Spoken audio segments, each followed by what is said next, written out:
morning. Bypassing Atlanta right now, excuse me. Trying to get up towards Knoxville, trying to go around the rush hour people. Random thoughts pop into my head all the time, and the older you get, it seems like you do that more often. Just stuff from the past comes in, you start thinking about it. When I was playing Army back in the day, I served with a lot of guys who'd been in the military for a while, and they had been at various posts and various bases over the years. One of the guys I was talking to, I don't remember his name, don't remember his face, I just remember the conversation.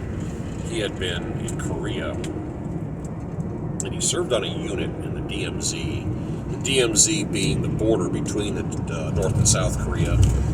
It's heavily fortified, and they've been saber rattling that area since 1953. And the North Koreans are kind of like that little barking dog you go by when you're walking down the sidewalk.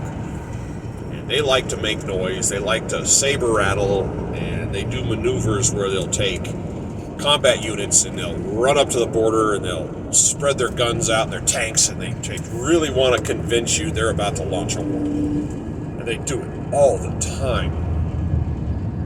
And what they want is a reaction. They want the Americans to prepare, to get ready, to be intimidated by their big bad military.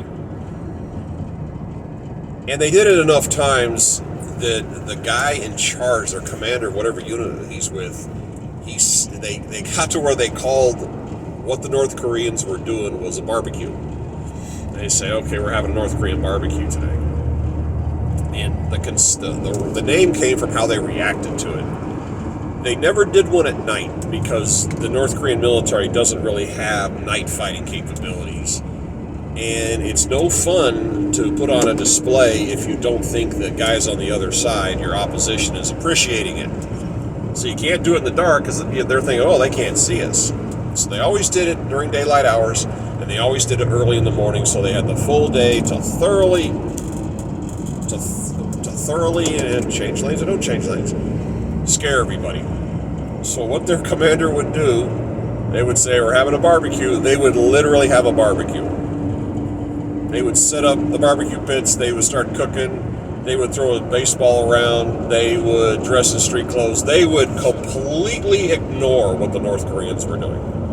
They wouldn't even look in their direction, and they're getting more frantic and firing flares like it's a signal and moving their vehicles around and running troops over here and then running troops over there, moving their tanks. I mean, really wanting to get their attention, really wanting to go, look what we're doing, we're really tough guys, little dog. And he said that we would intentionally ignore them and have our back turned and play loud music and just goof off and act stupid. And he said eventually they just stopped doing it because they weren't getting the response they expected. And they just stopped doing it one day because they weren't getting anything back for all their efforts.